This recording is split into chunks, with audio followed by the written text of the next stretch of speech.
बहुत समय पहले की बात है। एक छोटे से गांव में शिवा नाम का एक इंसान रहता था जो बहुत ही गरीब था। उसके घर में उसकी पत्नी सुधा और उसका एक बेटा राजू था।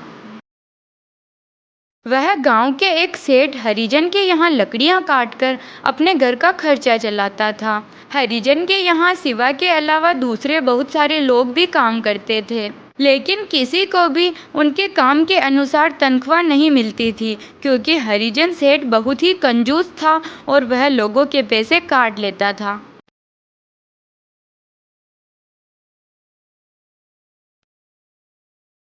अरे, आज तो महीना पूरा हो गया है। आज तो आपको अपने काम की तनख्वाह मिलती होगी ना? हाँ सुधा, महीना तो पूरा हो गया है, लेकिन हरिजन सेठ का कोई भरोसा नहीं। पिछली बार भी उसने सभी काम करने वाले लोगों के पैसे काट लिए थे। वो एक नंबर का लालची इंसान है, सब लोगों के पैसे खा जाता है। उसके यहाँ तो काम ही नहीं करना चाहिए, लेकिन क्या करें, हमारे पास और कोई काम करने का साधन भी नहीं है, इसलिए मजबूरन वहाँ काम करना पड़ता है। राजू की फीस भी जमा करवानी है जी।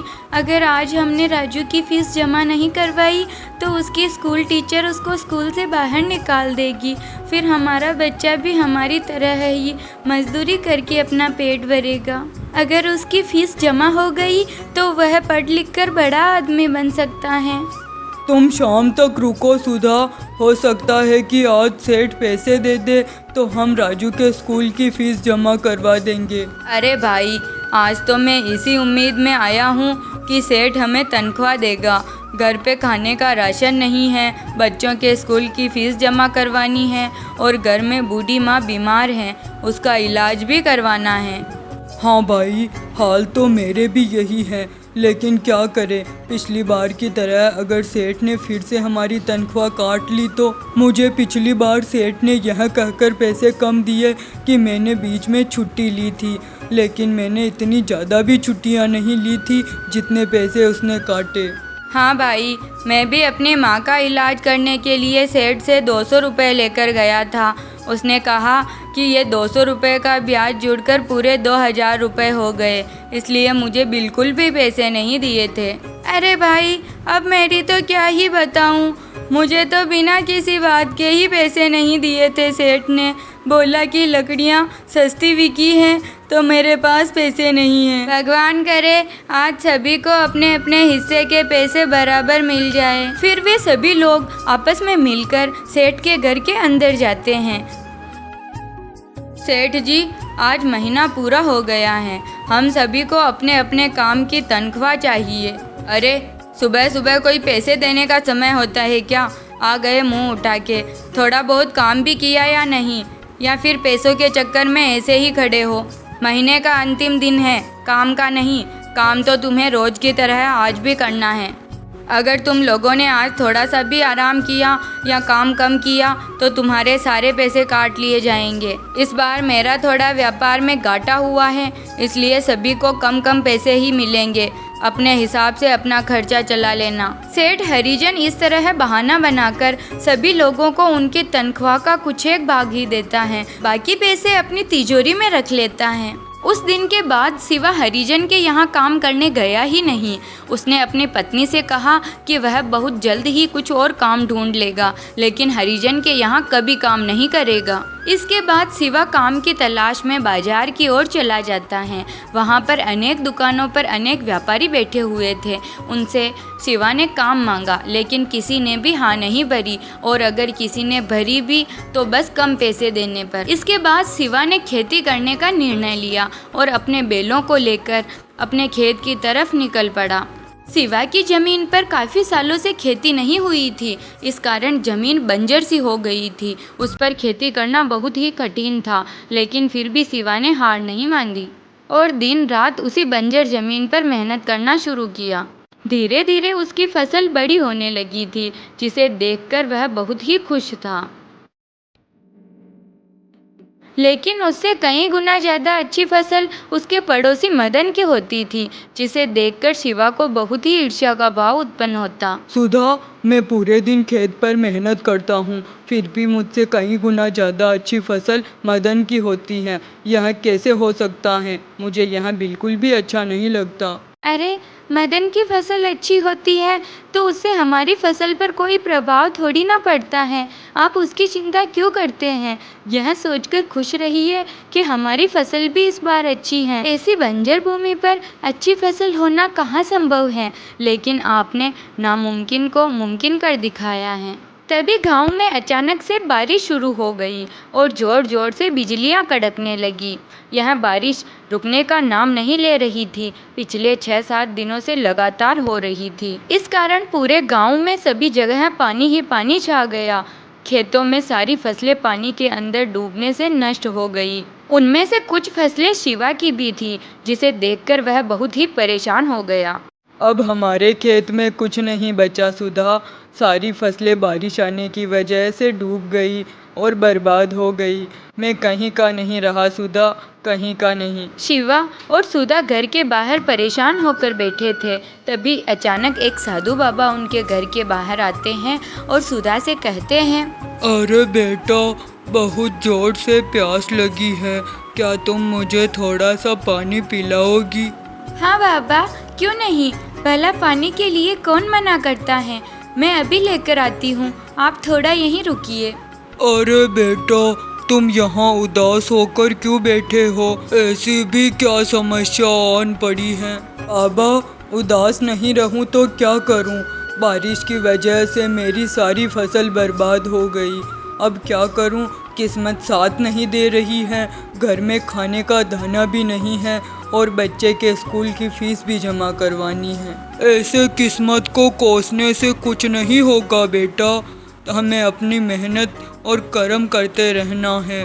फल तो ऊपर वाला दे ही देता है। मेहनत तो मैंने बहुत कर ली बाबा, अब तो मुझे सीधा फल ही चाहिए। अगर आप मुझे कोई आशीर्वाद दो जिससे मेरी किस्मत सुधर जाए तो मैं आपका बड़ा उपकारी रहूँगा। मेरे पास ऐसी शक्ति है जिससे मैं तुम्हें यह वरदान दे सकता हूँ कि तुम जो चाहो वह मांग सको और तुम्हारा मांगा हुआ तुम्हें तुरंत ही मिलेगा। लेकिन यह वरदान तुम्हें देने से पहले मेरी एक शर्त है। ऐसी भी क्या शर्त है बाबा? मैं तुम्हें वरदान तो दे दूंगा, लेकिन तुम जो कुछ भी मांगोगे वो तुम्हें तो मिलेगा ही, उसके साथ में तुम्हारे पड़ोसी को उससे दुगुना मिलेगा। अगर शर्त मंजूर है तो मैं तुम्हें वरदान देने के लिए तैयार हूँ। शिवा ने सोचा कि पड़ोसी को चाहे कुछ भी मिले, लेकिन उसके घर की स्थिति तो सुधर जाएगी और उसके अच्छे दिन आ जाएंगे। उसने बाबा से कहा, ठीक है बाबा, मुझे आपकी यह शर्त मंजूर है। इसके बाद बाबा शिवा को वरदान दे देते हैं और वहाँ से चले जाते हैं। अरे, आपको तो इतना बड़ा वरदान मिला है तो आप इस तरह बैठे क्यों हो?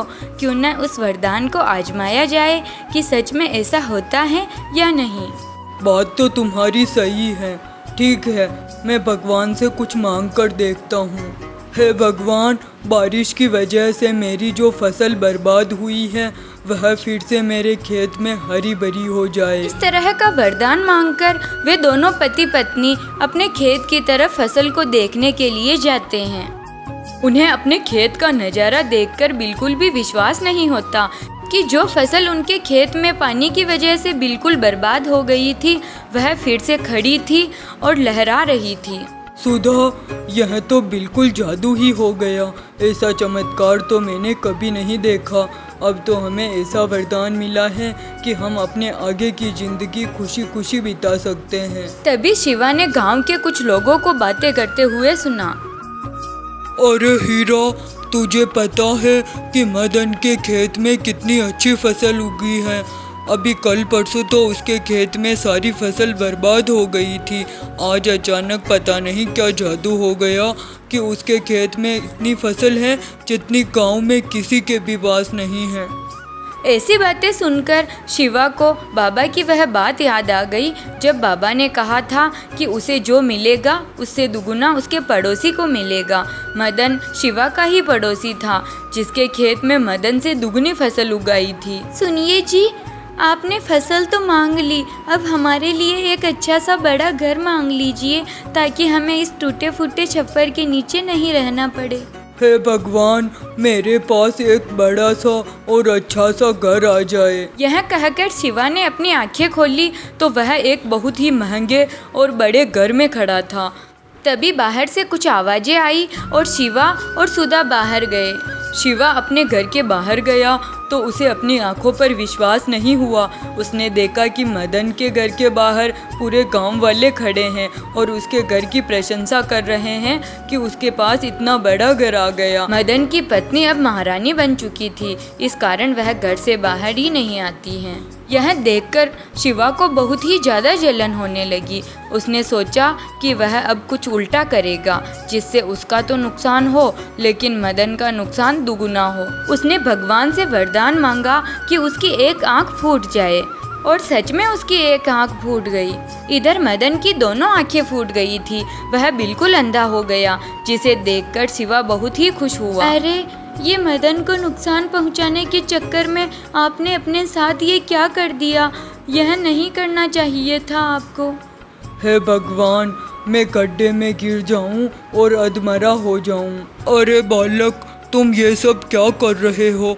मैंने तुम्हारा भला करने के लिए तुम्हें यह वरदान दिया था और तुम इस वरदान के सहारे दूसरों की जान लेने पर तुले हुए हो।